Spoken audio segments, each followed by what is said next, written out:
Saya pikir ya IHSG akan cenderung naik terus, mungkin 10 tahun lagi seperti yang saya bilang tadi. Jadi in short IHSG to the moon. Ada dukungan likuiditas nggak sih Pak dari pemerintah Pak? Ini kan IHSG sudah cetak rekor baru Pak. Jadi apakah ada dukungan pemerintah untuk kemudian tetap mendorong likuiditas baru Pak? Ya 36.000 Pak. Tujuan kami tidak mendorong pasar modal, tapi mendorong perekonomian. Saya masih punya uang cukup banyak untuk menambah lagi kalau diperlukan. Tapi otomatis kan kalau ekonominya bagus, pasar saham naik. Jadi pergerakan di pasar saham melambangkan, menggambarkan ekspektasi investor untuk kedepannya kita seperti apa. Dan likuiditas baru satu bulan jalan, kurang dari 1 bulan jalan, nggak mungkin tiba-tiba lari. Jadi mereka bisa hitung ke depan akan seperti apa ekonominya. Dan saya pikir dengan tadi diskusi tadi mereka lebih yakin bahwa perbaikannya sebenarnya struktural dan akan berkesinambungan terus ke depan.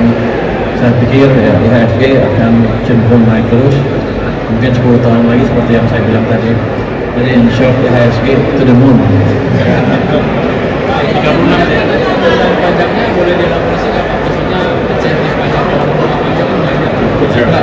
Dia minta insentif, saya bilang belum saya kasih sebelum dia rapikan kondisi pasar modal kita, di mana banyak yang goreng-goreng tapi santai aja, masih renggang kangkung.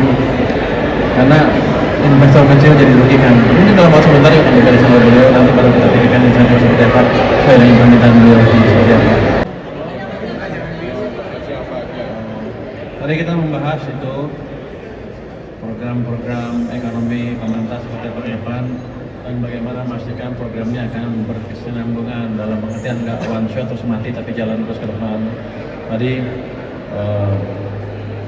Direktur Usaha juga minta insentif terus yang belum saya kasih.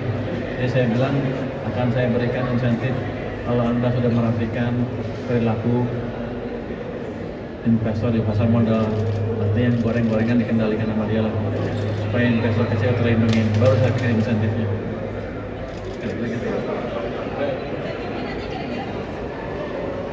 Sekarang belum, dia minta macam-macam. pajak Pak. Boleh minta apa ya? Pajak. Tapi saya bilang begini, kalau saya bisa merapikan pegawai pajak saya sehingga nggak macam-macam lagi ke depan, harusnya concern mereka udah hilang. Tapi kalau saya sudah rapikan masih ada masalah lagi, dia bisa menghadap saya lagi. Saya lihat insentif apa yang cocok buat mengembangkan dan mendukung perkembangan industri pasar modal Indonesia.